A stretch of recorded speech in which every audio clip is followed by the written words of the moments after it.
Obrigado, Bárbara.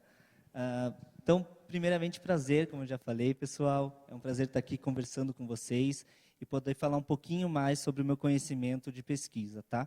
Eu vou me apresentar um pouquinho para vocês. Eu comecei a trabalhar com pesquisa dentro da Universidade Federal do Paraná, no núcleo de design e sustentabilidade da Federal. E eu comecei trabalhando com pesquisa, buscando inovações que poderiam solucionar problemas que existem em relação ao meio ambiente. E uma dessas pesquisas nos levou a diminuir a produção de produtos que são desenvolvidos no mundo inteiro. Então, era uma união global de professores de diferentes universidades para a gente desenvolver uma coisa chamada PSS. PSS, em inglês, é Product Service System. Eu vou passar aqui. Acho que não.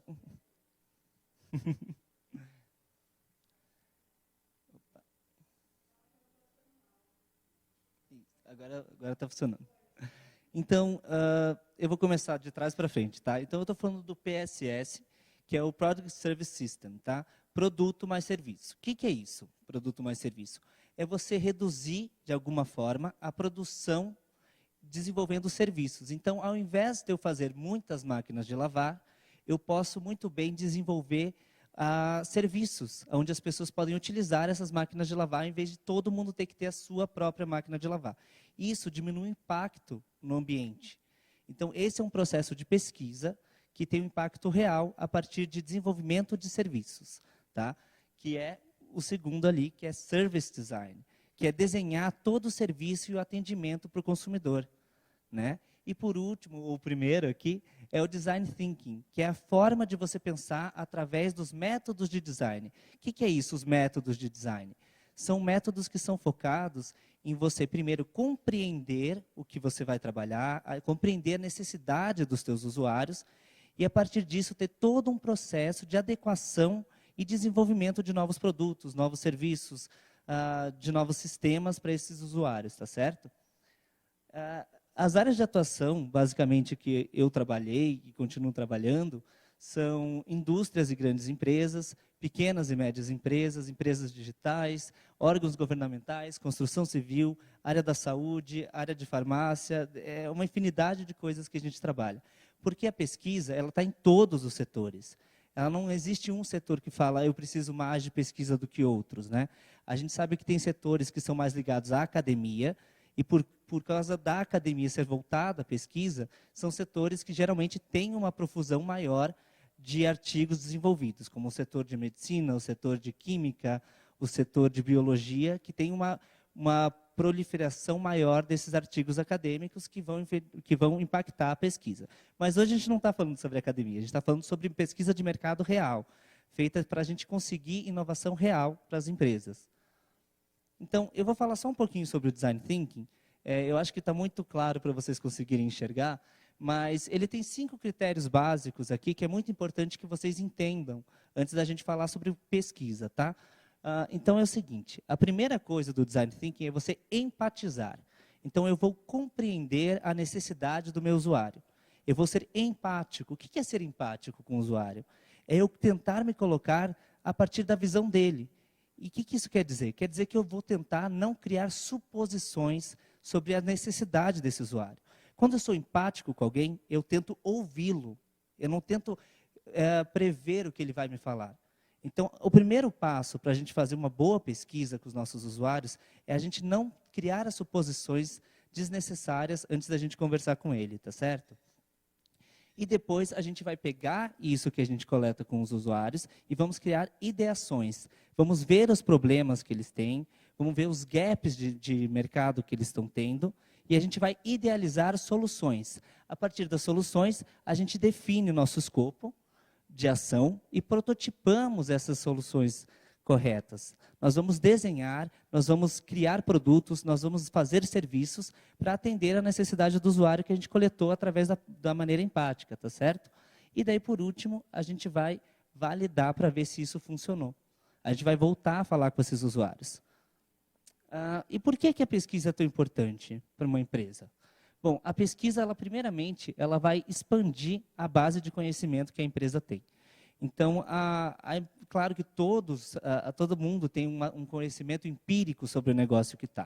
O que é um conhecimento empírico? Conhecimento empírico é aquele conhecimento que você tem pelo simples fato de você estar trabalhando com algo ou estar tendo ideias. Tá? Conhecimento empírico é, por exemplo, eu começo a cuidar de um jardim e eu, no começo, não sei nada. E eu vou tentando, e vou aprendendo, e vou me esforçando, e eu vou tendo um conhecimento empírico. Não é um conhecimento que eu trago de algum lugar. Ele é feito a partir da minha vivência. E isso é um conhecimento empírico, tá certo, pessoal? Então, para a gente poder expandir os nossos conhecimentos, a gente precisa de pesquisa e processos de pesquisa, tá certo? Ela fornece informações mais recentes. Aqui a gente está falando bastante de usuário, mas a pesquisa também não é só para o usuário. É para entender o que o mercado está fazendo e para onde ele está se direcionando.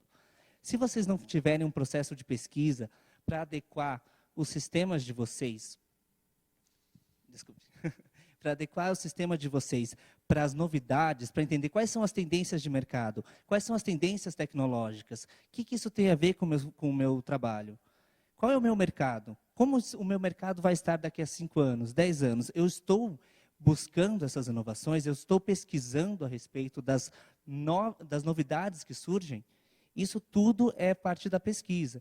Então, se vocês vão em uma feira, vocês estão pesquisando. Se vocês estão sempre vendo quais são as novidades tecnológicas que podem ser implantadas no negócio de vocês, isso é uma forma de pesquisa também, tá certo?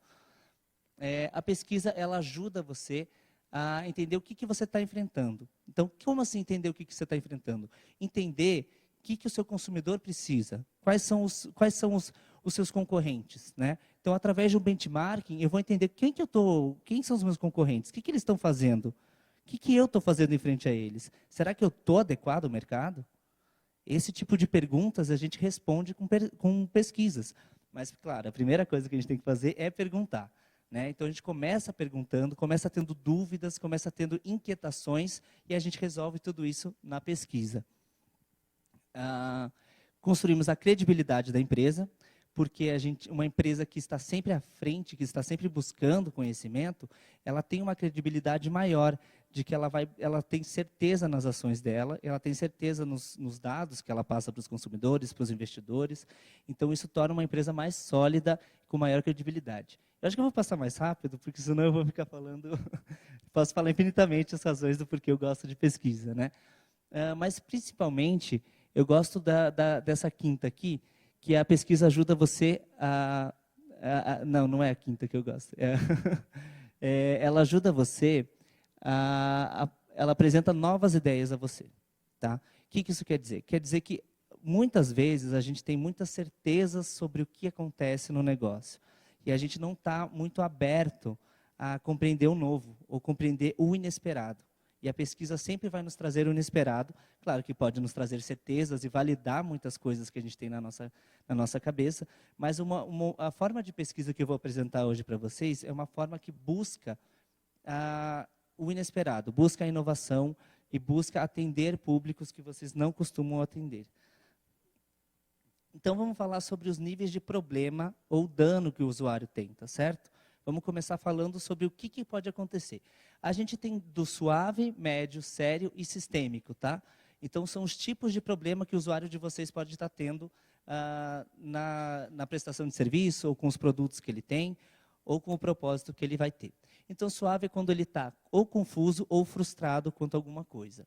Médio é quando ele tem uma perda de tempo, ele está em dúvida, ele se sente indesejável de alguma forma, ou ele se sente errado, tá? Sente que ele está realizando alguma coisa de uma forma errada. Daí, quando a gente fala do sério, a gente está falando sobre lesão, então ele se machucar ou sofrer uma casualidade maior, como uma morte, a produtividade perdida, desinformação ou ódio do usuário e o dinheiro perdido. É muito engraçado a gente falar que morte está equiparado a perder dinheiro, mas, no final das contas, a gente vai entender que tudo é baseado nos ganhos financeiros. O sistêmico, que é o acesso desigual, o custo desigual, alguém estar aprisionado ou ter um dinheiro roubado. Então, o que é o sistêmico? Tem a ver com um sistema maior. Ele não tem a ver com o momento do usuário, tá? Ele não tem a ver com a sua empresa. Ele tem a ver com o sistema coletivo que a gente está. Então, quando a gente fala do sistêmico, a gente está falando por exemplo, no nosso país, nós temos sistemas que foram implantados desde a época de colonização, da escravatura, que nos trazem até hoje consequências do sistema que nós vivemos. Então, tudo está conectado, tá certo? Bom, esses são alguns tipos de problemas ou danos que vocês podem se debater quando estão lidando com os usuários, tá certo? E aqui eu tenho um slide que vai falar persona versus propósito, tá? Alguém aqui sabe o que é persona? Sim? Alguém quer responder para mim? Levanta a mão e daí pode falar.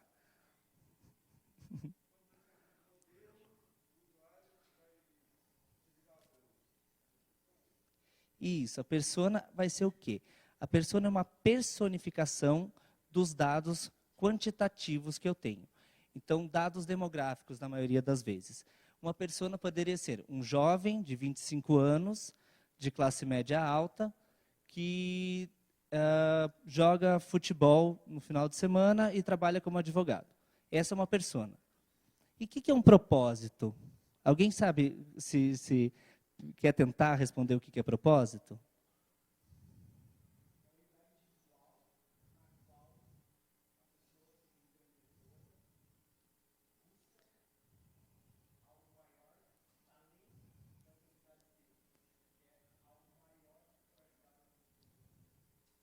Isso, é um objetivo. Propósito. É que propósito, aqui a gente está falando dos propósitos dos usuários, mas é exatamente isso. É um objetivo, eu quero alcançar alguma coisa. E por que eu estou falando de propósito e persona? Porque quando eu personifico alguma coisa, eu estou diminuindo ela de alguma forma. Eu estou excluindo muitas diferenças, tá certo? Então, quando eu falo que uma persona, vou desenvolver uma persona para o meu negócio. Vai ser mulheres de 40 anos que são viúvas. Eu estou segmentando, só que eu não estou conhecendo o meu usuário. Eu não sei quem ele é. Eu estou inventando, estou criando suposições. Mas o que eu posso entender? Eu posso entender o propósito do meu usuário. O que isso quer dizer? O meu usuário vai entrar na minha loja com o propósito de. Ou o usuário vai entrar na minha farmácia com o propósito de adquirir um remédio para seus pais. Ou então, adquirir um remédio para dor de cabeça. Eu tenho um propósito. Quem que vai fazer isso? Pode ser a mulher de 40 anos, pode ser o cara que joga futebol. Eu não preciso delimitar as pessoas sem delimitar o meu propósito, porque o propósito é expansivo. As pessoas são limitadoras. Quando que eu vou usar uma persona? Nunca. Tá bom? Eu posso usar sim uma persona. Eu vou usar uma persona quando eu quiser desenvolver um produto específico para alguém, tá? Se eu quiser desenvolver um produto específico para alguém, eu posso criar uma persona, tá? Mas é sempre melhor a gente usar propósitos. E os propósitos, eles raramente vão vir com dados demográficos, tá bom, pessoal? Quando que a gente vai usar dados demográficos? A gente só usa dados demográficos no propósito quando eles influenciam diretamente no propósito, tá certo? Eu vou falar mais para frente que isso é sobre formas mentais, tá bom? Deixa eu ver se não é o próximo. Não. Então tá. Então falando sobre isso, a gente tem essa curva que a gente tem uma média, tá? Aqui é uma curva que a gente chama de bell curve, tá? Curva de sino. Então, é uma curva que você tem o meio levantado. E o que ele vai falar para a gente? Ele vai falar que existe uma média e existem os casos periféricos. E a gente geralmente acha que a nossa organização, a gente vai trabalhar com os nossos usuários que estão segmentados dentro da nossa clientela. A gente vai estar falando sobre o nosso segmento de mercado e a gente vai sempre buscar essa média. E por que isso não é benéfico? Porque a gente trabalha numa mentalidade de um livre mercado sem restrições. Só que existem restrições, tá certo? A gente acha que não, as empresas acham que não tem, que os recursos são ilimitados, que o lucro é sempre máximo e que não existe barreira para o crescimento. Só que tudo isso é uma ilusão, tudo isso existe. E o que a gente tem que fazer? A gente tem que alocar os nossos recursos de forma correta, de forma produtiva. Nós temos que buscar focar nos problemas e danos dos nossos usuários, para tentar auxiliar ele e crescer em conjunto com esses usuários. A gente faz um melhoramento contínuo. A gente não vai parar de desenvolver, a gente não vai parar de crescer, só que a gente não vai crescer me perdi, desculpa, pessoal. Indiscriminadamente. Por quê? Porque a gente vai crescer em conjunto com os nossos clientes. Nós vamos crescer em conjunto com a nossa pesquisa, tá certo? E a gente vai achatar aquela curva de Bell, tá? Então, por quê? Porque todos os humanos, eles são completos, desculpa. E todos eles têm uma forma diferente de abordar o seu propósito. Então, quando a gente fala de propósito, a gente tem que entender que esse propósito está sempre ligado a um ser humano. E a gente tem que entender que esses humanos têm vontades próprias e têm histórias próprias. Então, a gente não pode falar do nosso usuário e querer simplificar ele de uma forma que ele não é mais humano, ele é apenas uma coisa, tá certo? Então, o mercado inteiro ele é valioso, né? E a gente vai definir esse mercado a partir dos propósitos e dos thinking styles, que são formas de pensar, métodos de pensar, tá certo? E porque, daí, só finalizando aqui, porque os grupos eles não são monolíticos, eles não são uma coisa só. Eu não posso falar que todos os millennials pensam da mesma forma quanto a seguros de saúde.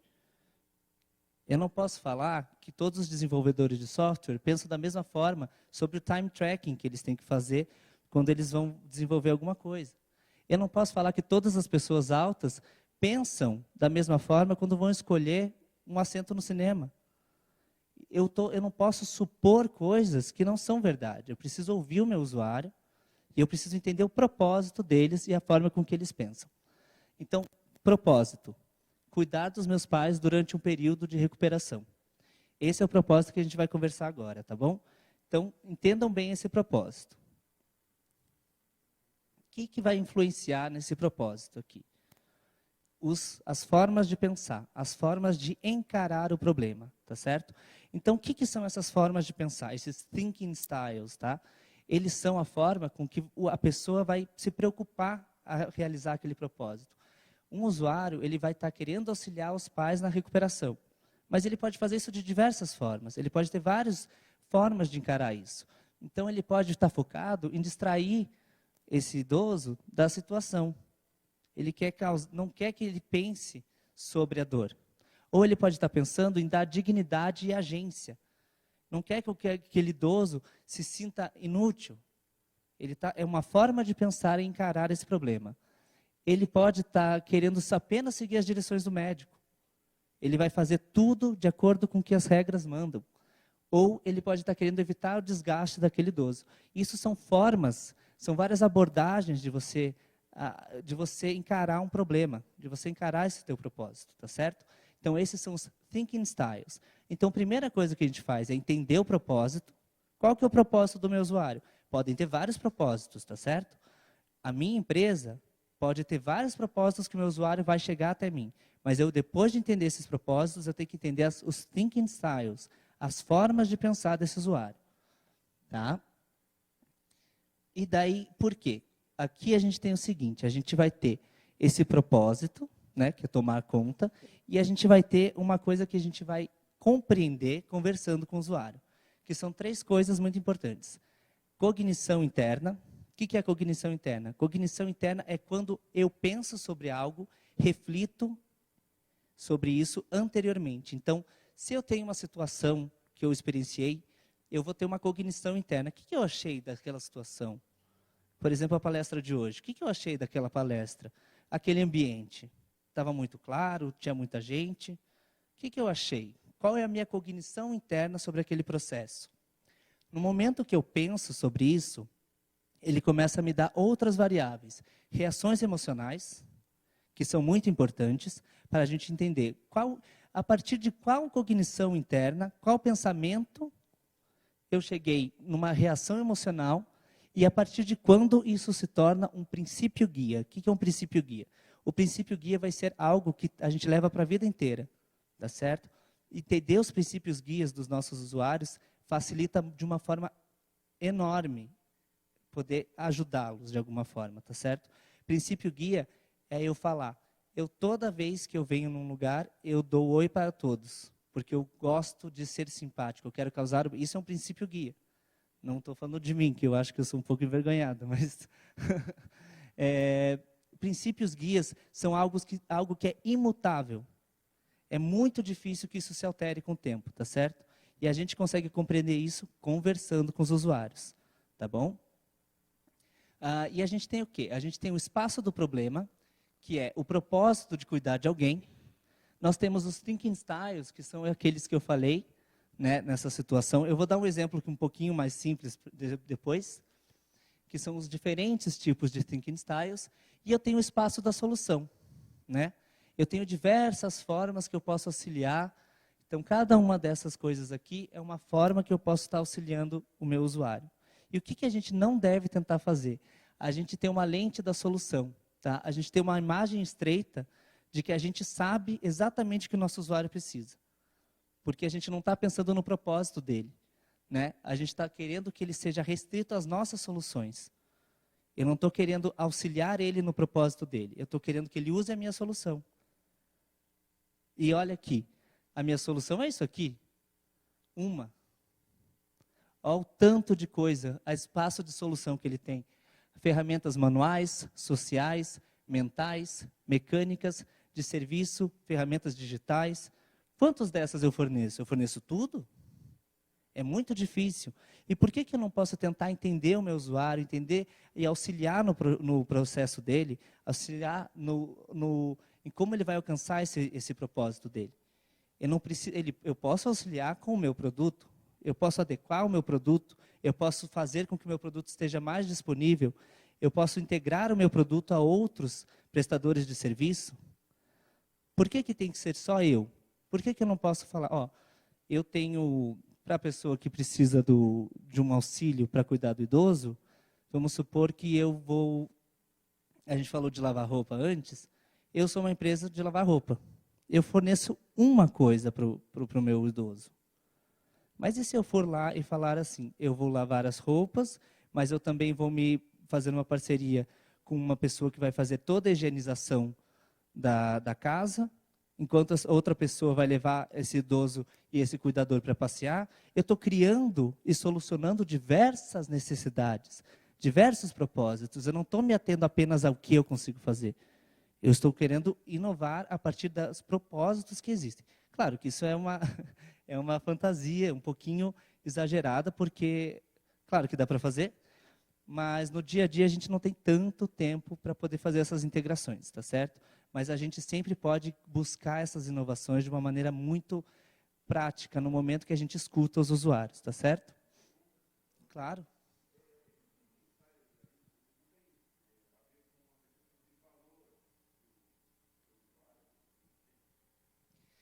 Mais ou menos. Eu vou dar um exemplo melhor de Thinking Styles, eu acho que vai ficar mais claro para todo mundo. Eu acho que é aqui. Aqui eu trouxe exatamente esse exemplo, porque eu acho que fica mais fácil da gente entender. Essas 3 pessoas foram para o aeroporto. O propósito delas é pegar um avião para poder se deslocar e chegar em algum lugar. Só que elas têm thinking styles diferentes, eles têm formas de lidar com esse propósito de maneiras diferentes. O nosso amigo aqui, ele não quer ser perturbado, ele quer entrar no aeroporto, ir direto para sentar, entrar no avião, não quer que ninguém fale com ele. Esse é o thinking style dele. Ele não quer, ele é independente e não quer que ninguém lhe perturbe. O segundo é um homem de negócios que ele quer trabalhar, ele quer um espaço para que ele possa trabalhar, para que ele não perca tempo. Ele não quer perder tempo. O thinking style dele é otimização de tempo. E ele precisa, eu posso fornecer algumas coisas para cada um deles, tá certo? E a última é alguém que precisa de auxílio, que quer ser acompanhada durante todo o processo. Isso pode ser situacional? Pode. Pode ser uma pessoa que não entende a língua, pode ser uma pessoa que está viajando pela primeira vez, pode ser situacional, mas existe esse thinking style. Então, são formas diferentes de lidar com o mesmo propósito, tá certo? Ficou mais claro agora? Será? Claro que a partir desses métodos de thinking styles, a gente pode propor valor para eles, tá certo? Mas não é valor, porque é a forma com que eles encaram o problema. O valor vem posterior a isso. Então, os thinking styles são a forma com que diferentes pessoas encaram o mesmo problema. E a gente só descobre isso através de pesquisa, né?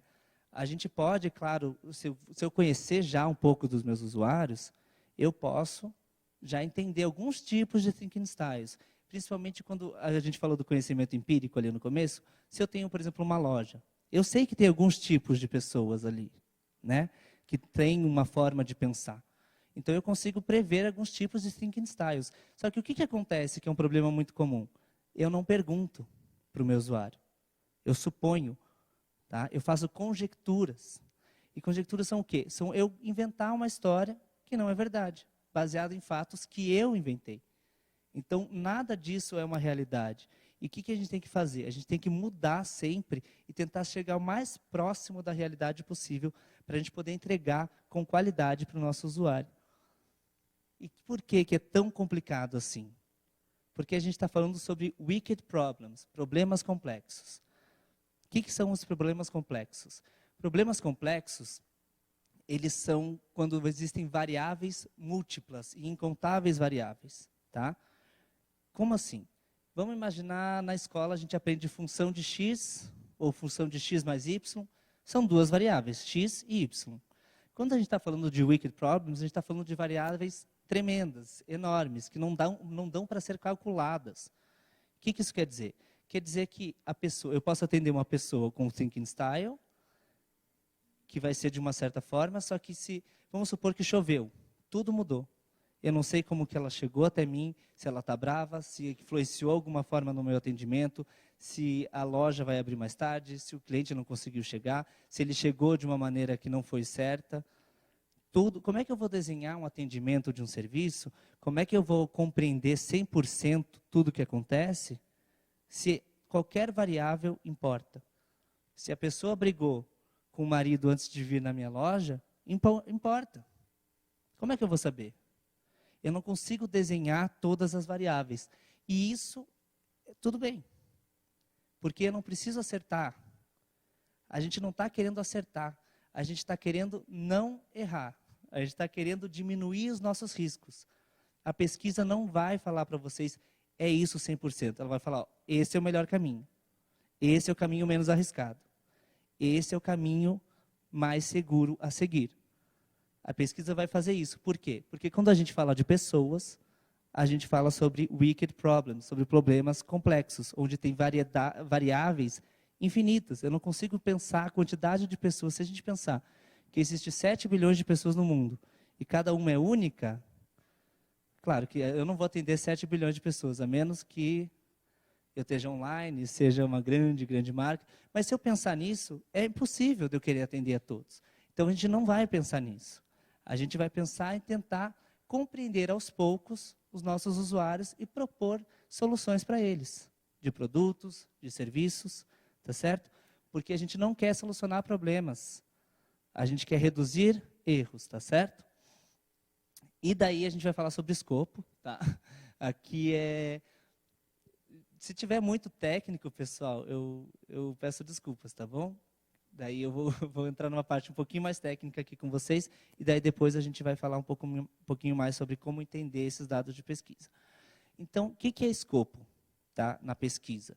Escopo é eu definir o que eu quero saber. Por quê? Porque vamos supor que eu estou entrevistando uma pessoa para saber sobre os hábitos de consumo, os hábitos da forma com que ela dorme. Né? Quero entender como que ela faz para cair no sono. Esse é meu foco de pesquisa.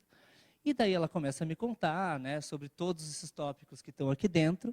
E daí ela fala assim, mas eu também faço uma comida.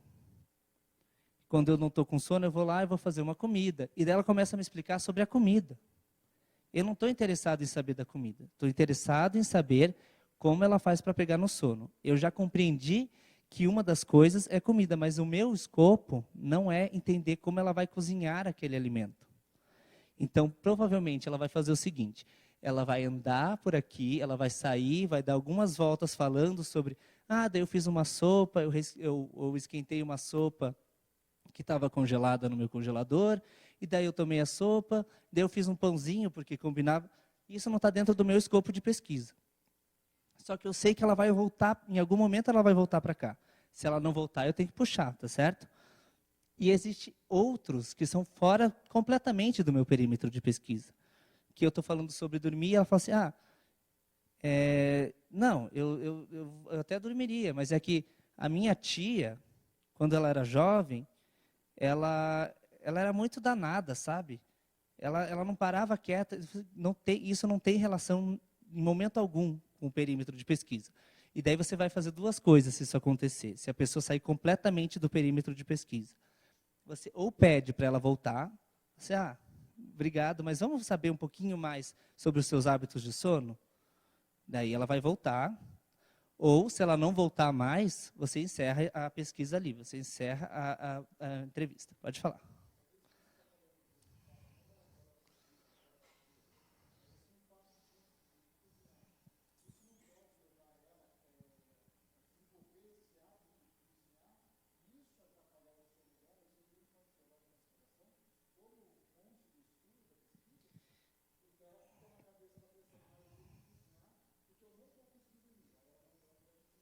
Isso. Muito bom, boa pergunta. É um fator, só que ele não é o meu fator de pesquisa atual. Ele vai criar uma nova demanda de pesquisa para mim, tá certo? Então, por que a gente é tão focado nos escopos? Por que é tão importante o escopo? Porque eu não vou entrevistar uma pessoa. Eu vou entrevistar 12, vou entrevistar 20 pessoas.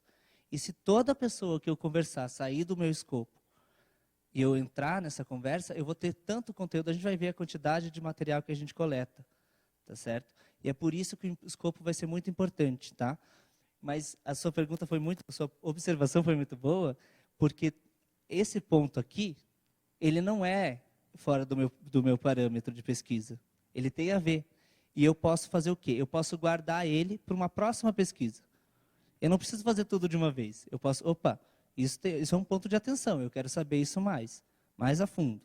Então, posteriormente, eu posso chamar essa pessoa para um segundo estudo, ou eu posso desenvolver um segundo estudo, porque a pesquisa não acaba, nunca, jamais. Então, a gente vai criando sempre tópicos e novos tópicos para a gente pesquisar, tá certo? E esses tópicos geralmente são puxados. Geralmente isso vai acontecer, e como você falou, putz, é muito interessante isso. Eu sei que tem mais coisa ali, mas se eu entrar por ali, eu não vou conseguir obter o resultado que eu já tinha me proposto, que é o meu escopo de pesquisa, tá certo?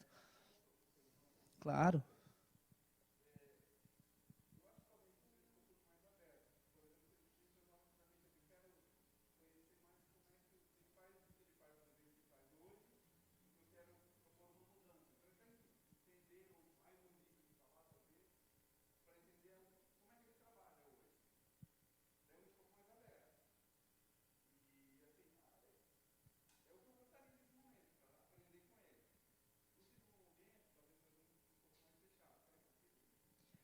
Faz.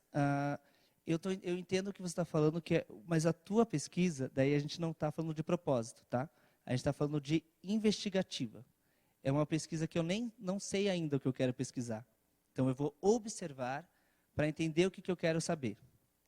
Eu vou falar também disso aqui. Desculpa, gente, tá meio tem bastante coisa, eu peço desculpas. Se tiver muita coisa, vocês pedem que eu acelero, tá bom? Mas eu vou falar sobre isso daqui a pouquinho, tá bom? Então, a gente tem esse processo do desenvolvimento de uma pesquisa. A gente tem o espaço do problema, o espaço da estratégia e o espaço da solução.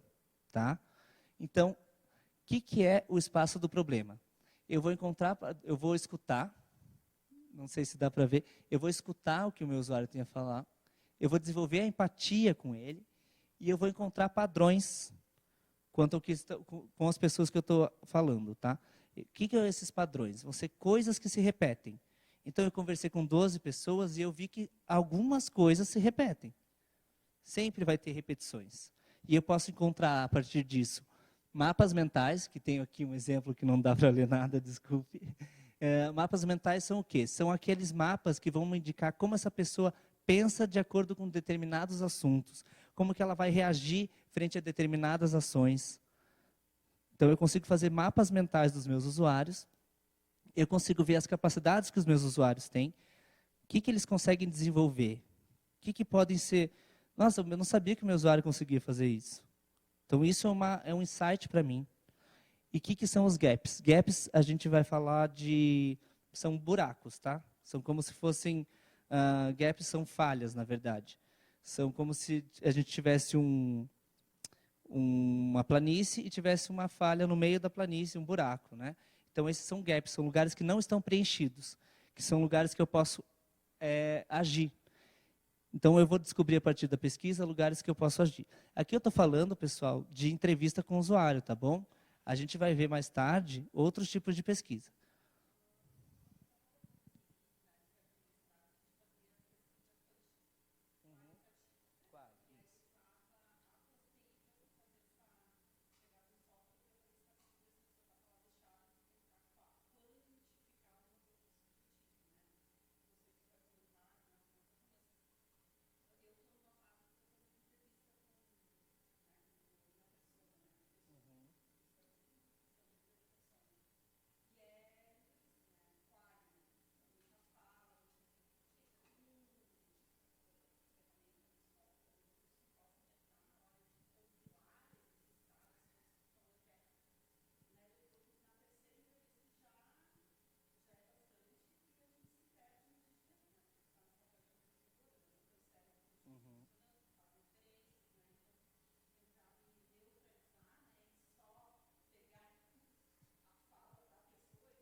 É muito difícil.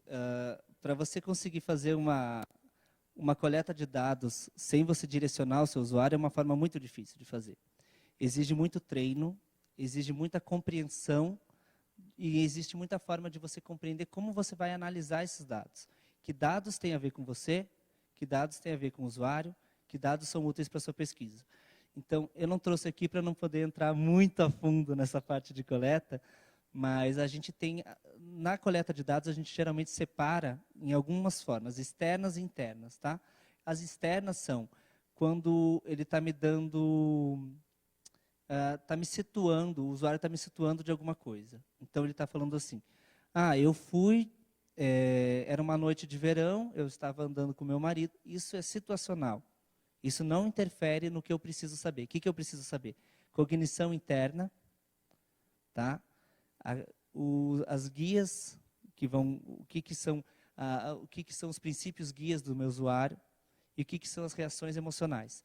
Então, eu sempre vou querer que ele entre no processo de cognição interna. Eu sempre vou buscar com que o meu usuário tente me falar sobre as experiências passadas. Então, uma dica que tem para você buscar cognição interna do usuário, você perguntar, o que passou na tua mente quando... O que estava passando na sua mente quando você entrou naquele restaurante? Quando eu entrei naquele restaurante, eu decidi entrar porque o cheiro me remetia a uma coisa de infância. E a sensação foi boa. Quando eu era criança, eu não comia muito. Mas quando eu comia, minha mãe dela vai falar sobre uma parte cognição interna. Ela vai entrar em outro lugar, que é a parte da mente, a mente dela, tá? Dessa pessoa. Mas eu não vou me aprofundar muito aqui no processo de pesquisa, eu peço desculpas, nesse processo de coleta, tá? Eu vou falar sobre essa parte de você fazer indexação de resultados, eu vou falar mais para frente, tá bom? Bom, a espaço da estratégia é um espaço bem simples, tá certo? É um backlog de oportunidades. Então, eu vou coletando essas oportunidades a partir das minhas entrevistas com os usuários e eu vou vendo um monte de possibilidade de ação.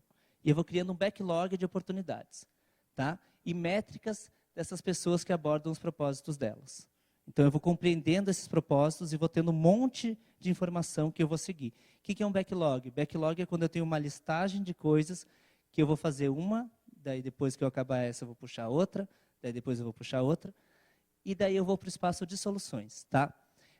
E aqui a gente vai lidar com, aqui no espaço de problemas a gente está lidando com pessoas, tá bom? Estamos lidando com indivíduos. A gente vai tratar o propósito com uma variedade de ferramentas. E aqui a gente está lidando com o usuário. O usuário é alguém que tem um relacionamento direto com a minha organização. Antes eu estou lidando com pessoas. Eu não preciso saber se ele é um cliente ou não. Eu quero compreender como que as pessoas agem, como que elas alcançam o propósito delas. Aqui, quando eu já passo para o espaço de soluções, eu começo a ver aquela pessoa como um usuário. Pode falar.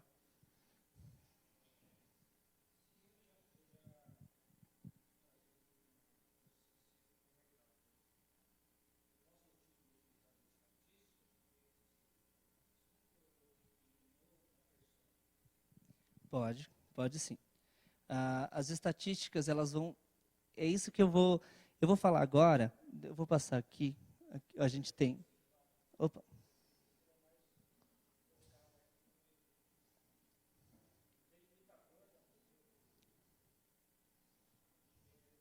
Uhum.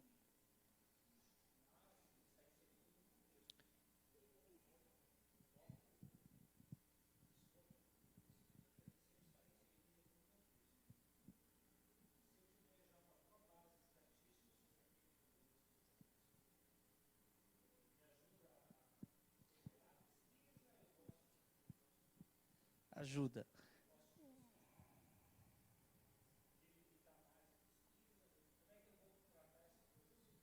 Uhum. Eu vou passar para isso agora, daí depois eu volto para esse espaço das soluções, que a gente vai falar de quantitativas e qualitativas, tá? Até agora eu estou falando só de qualitativa. E o que, que são as quantitativas, né? As quantitativas, elas vão me ajudar a, a compreender aonde que eu vou pesquisar, o que, que eu quero saber. Por exemplo, tá? Eu faço uma pesquisa online e eu vejo que um monte de pessoas eles respondem um tipo de pergunta, né? Eles vão responder da mesma forma. O que que tipo de filme você mais gosta? 90% dos meus usuários falaram que gostam de filme de heróis. Isso é um dado quantitativo. Eu fiz uma entrevista com 100 mil pessoas, 90% responderam que gostam de filmes de heróis.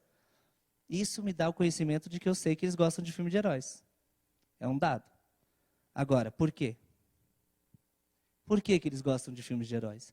Aí eu só descubro se eu perguntar. Essa é a diferença entre quantitativo e qualitativo. Muitas vezes, o quantitativo nos auxilia a desenvolver um produto. A gente já sabe quais são os gostos desses usuários, a gente já sabe por onde, quais são as referências que eles têm, sejam referências culturais, sejam referências sociais. Eu consigo compreender um monte de coisa do meu usuário, mas eu não posso supor tudo. Nos direciona. Em algumas partes dá para usar, claramente dá para usar quantitativo. Eu uso em alguns momentos, tá certo? Onde que não dá para a gente fazer? A gente parar no quantitativo em alguns momentos, tá? Vou dar um exemplo aqui. A gente tem pesquisa online, que geralmente é formulários, tá? Teste de usabilidade, que a gente faz com diversas pessoas, então ele se torna de uma maneira quantitativa. Medição de fluxo, que é ferramentas como o Google Analytics, que eles vão me falar quantas pessoas entraram no meu site, até onde eles foram, até quanto tempo eles ficaram no meu site. E eu tenho o mapa de calor que vai falar onde eles clicaram. Todo mundo está clicando aqui. Deve ser porque esse botão está vermelho. Eu estou fazendo uma suposição. Se eu não perguntar para o meu usuário, eu vou continuar fazendo escolhas erradas, tá certo? É aí que a gente tem que tomar muito cuidado. Porque quando a gente faz o quantitativo e para, achando que a gente tem uma solução, a gente não está investigando nada. A gente está parando bem na hora da gente... Aqui está o problema. Deixa eu entrar aqui e perguntar para o meu usuário. Então, a grande maioria das empresas de tecnologia, que são startups ou são menores, elas param e começam a fazer suposições. Elas param aqui. Então, eu vejo que eu estou tendo uma taxa de rejeição enorme no meu site, no meu marketplace. Eu vejo que as pessoas estão saindo em certo momento e eu invento a razão por quê. Eu não pergunto para o meu usuário. Eu falo, deve ser porque o meu carrinho não está bom o suficiente. Deve ser porque o botão de comprar está muito pequeno. Deve ser porque... E eu nunca perguntei para o usuário se ele queria comprar. Às vezes ele só queria se informar. Então, eu vou ter 80% do meu fluxo do site não quer comprar. Eles entram para se informar sobre outras coisas. E eu estou criando suposições sem perguntar para o meu usuário.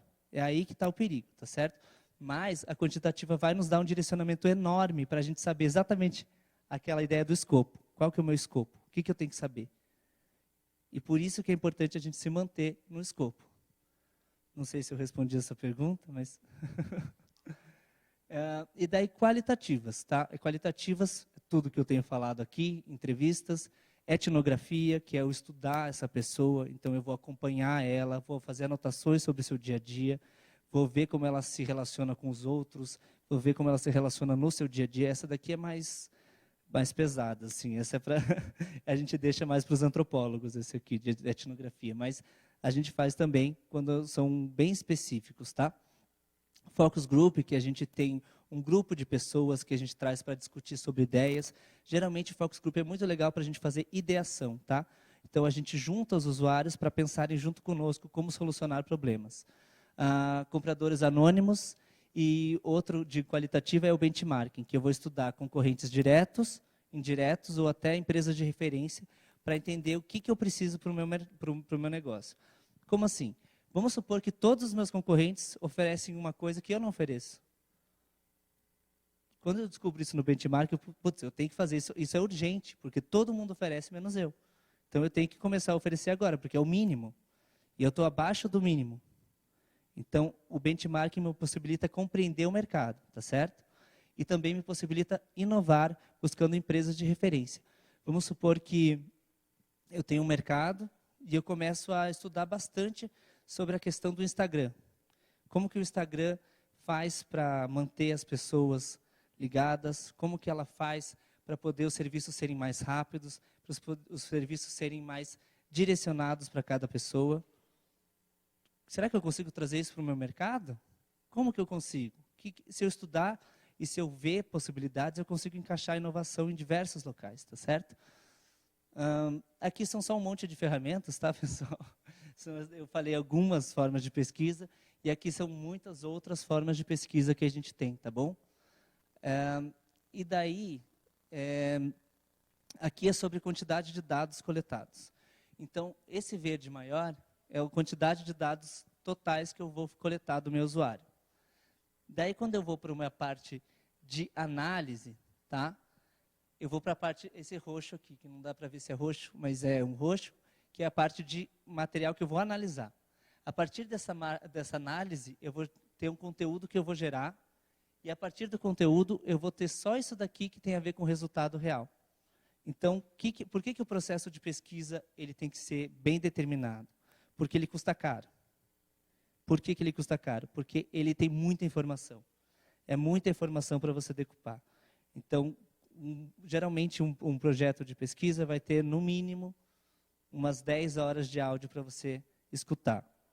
Só para escutar, para fazer transcrição, depois da transcrição, compreender os dados, mas antes de tudo isso, é preparar, é entrevistar, é achar pessoas para conversar. Então, o processo demora e ele custa, porque a gente precisa de pessoas para fazerem esse processo. Tá?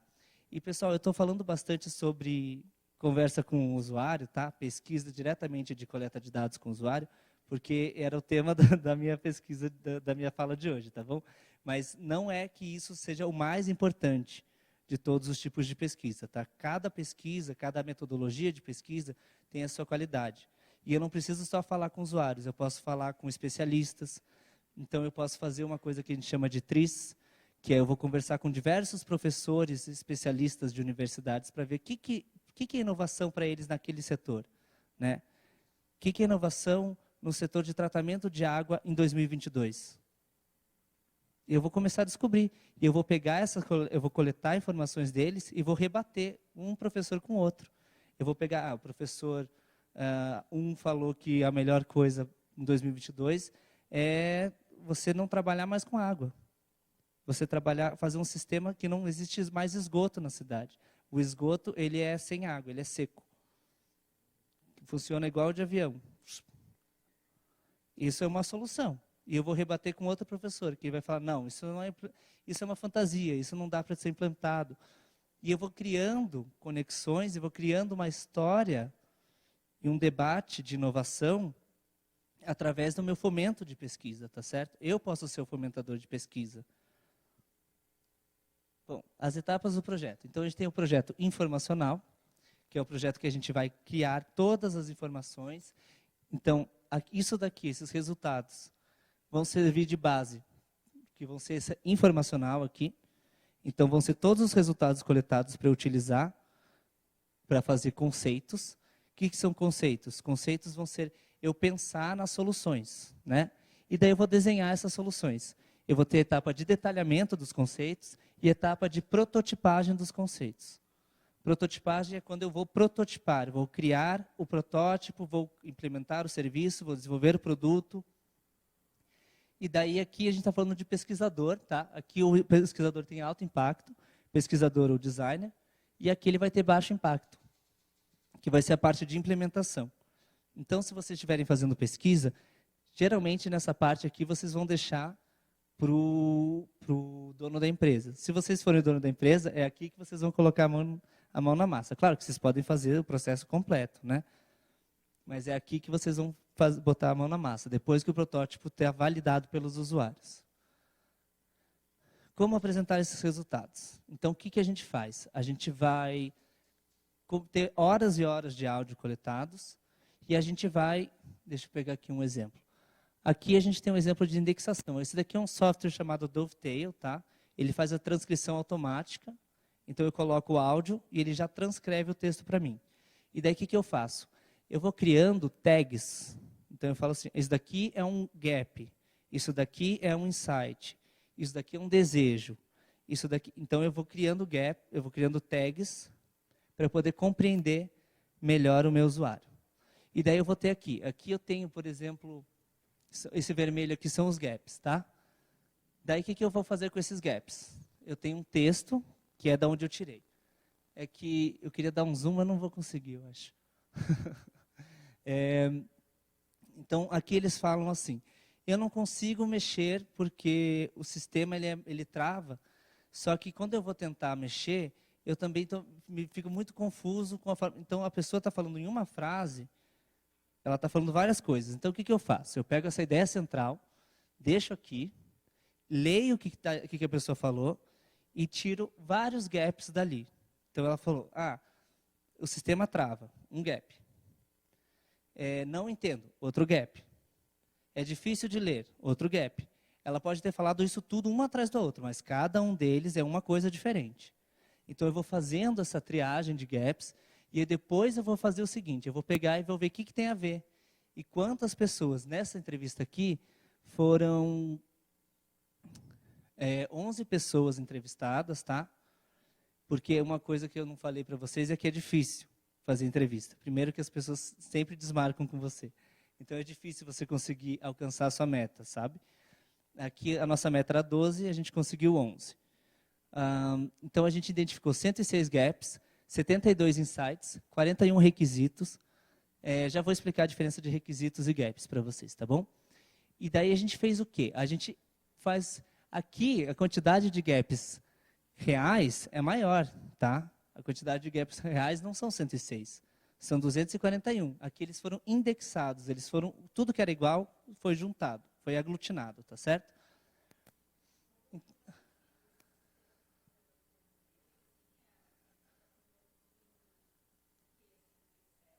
Excel. É manual.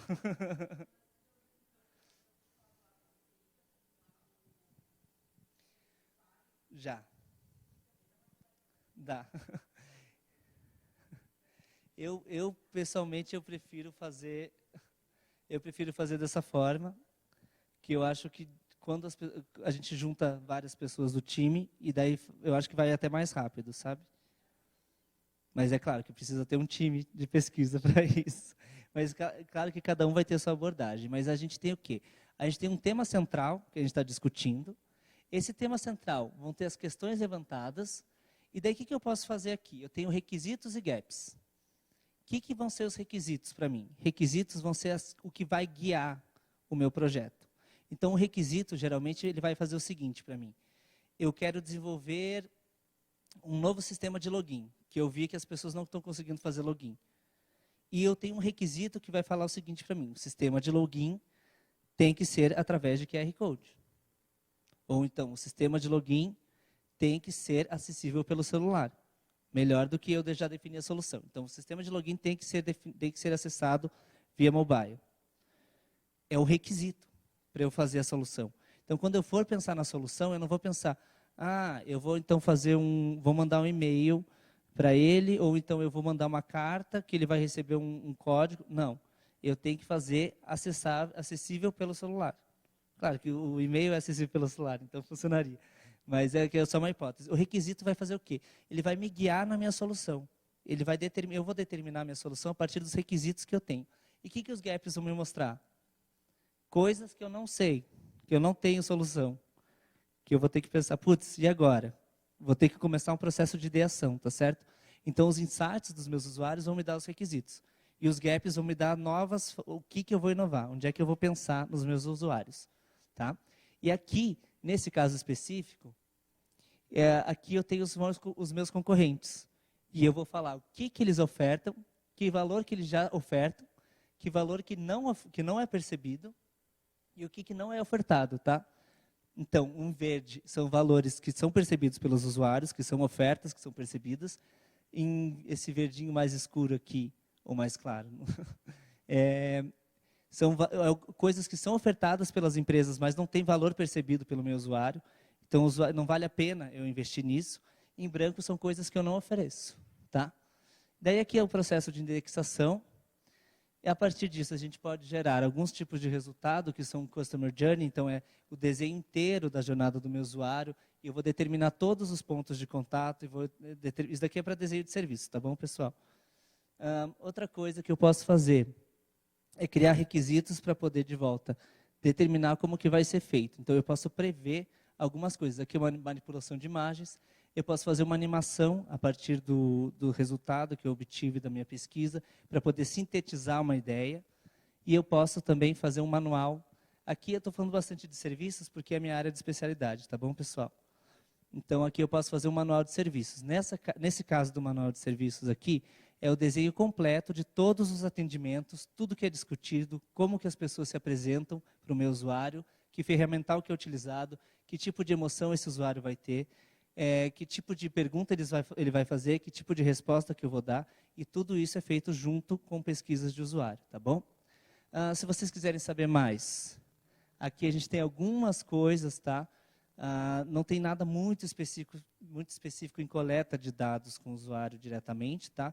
Mas é bastante sobre design thinking e como criar propostas de valor, tá bom? E vou abrir agora para dúvidas e agradecer, claro, a todos vocês por me ouvirem por, eu não sei quanto tempo, eu não tenho relógio, mas eu acho que foi bastante tempo, né? Mas muito obrigado, pessoal. Desculpa falar demais, mas foi um prazer estar aqui com vocês, viu?